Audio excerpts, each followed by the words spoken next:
I have little to say except that I will work with the Klan and for the Klan in the coming election, heart and soul. And if I'm reelected, I shall give the Klan the kind of administration it wants. Those are the promises of former Mayor Benjamin Stapleton, a name familiar to most in Denver because he was given the honor of naming the former airport. And then after the airport, a massive area of land encompassing many neighborhoods, but known in total as Stapleton. That name must now go. It's not as though people haven't tried over the years, again and again and again, but now it is time for Stapleton to go. It's past time. Not only did he promise his heart and soul to the KKK, but he filled his cabinet and police forces with members of the KKK. His election to Denver was celebrated by cross burnings in celebration of Benjamin Stapleton. People claim that he later changed his tune. Regardless, any change of heart or his accomplishments, Jews, Chinese, Catholics, and immigrants and African Americans were all openly terrorized with impunity during his reign, and none of them was asked whether his accomplishments outweighed the fiery terror that had just rained down on them. Those actions were fresh. Those with the power to name then didn't care. But now, it is time for Stapleton to go. It is past time.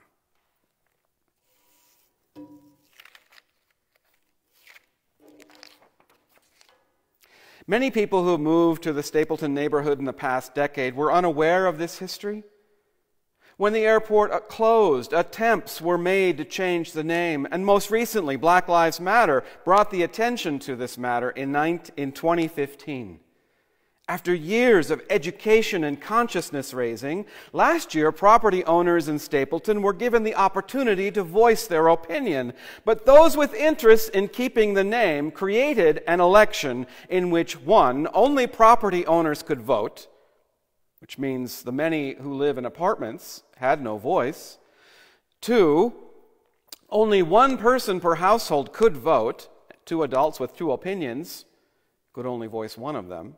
And three, ballot irregularities were ignored, throwing confusion into an already heated debate. I went to the meeting of the Master Community Association at which the results of that vote were ratified, and I could as easily have been sitting in on a meeting in Birmingham or Selma in the 1950s. The group was annoyed, calling neighbors initiating the name change of being, quote, outsiders coming in. They weren't. The group was impatient to get this off the agenda and claimed that the rename groups were overhyped and accused advocates of bad behavior.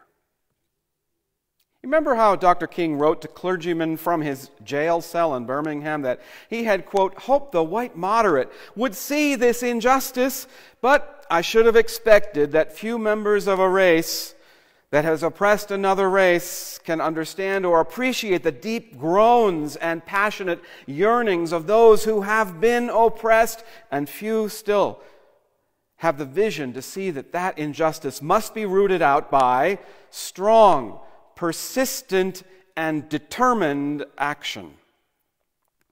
And so, strong, persistent, and determined action has been promised. In a very strongly worded tweet, Tay Anderson put down a marker. The neighbors of Stapleton have 1 week to change their name, and if they do not, we will march through their neighborhood to show them that Black Lives Matter. My first reaction was the tone is not helpful, and it sounds like a threat. But then I remember Dr. King's words, that if nice words get you nowhere, perhaps strong, persistent, and dedicated action will get people's attention. We are watching as more statues of treasonous Confederate soldiers on the losing side of a war to enslave human beings, those statues are coming down. And now it is time for Stapleton to go.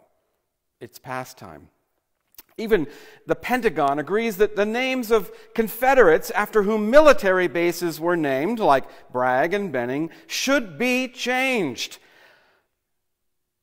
It's time for Stapleton to go. It's past time. You know, a man in Texas wrote to Dr. King to say that all Christians know that colored people will receive eventually equal rights. But is it possible that you are in too great of a, quote, religious hurry? But as we know, and as Dr. King said, wait almost always means never.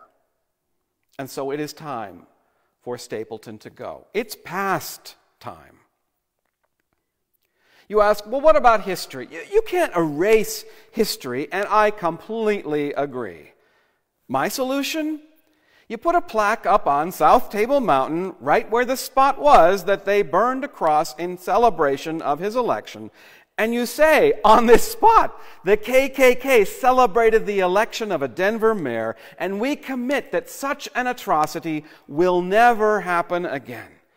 Put that plaque up in the offices of the Master Community Association. Put a plaque up in Founders Green. Put them everywhere so that we don't forget or erase our history. But the name, it's time to go. To Christians, I share a brief story of Jesus. The authorities asked Jesus, "What's your hurry?" And they pointed over to a woman who had formerly been bent over for 18 years, and they said, "Why couldn't she wait? It's against the law to heal today. Do it tomorrow. It's just one more day." And true, it had been 18 years. But that means, according to their logic, that there had been 5,634 previous days on which she could have been healed.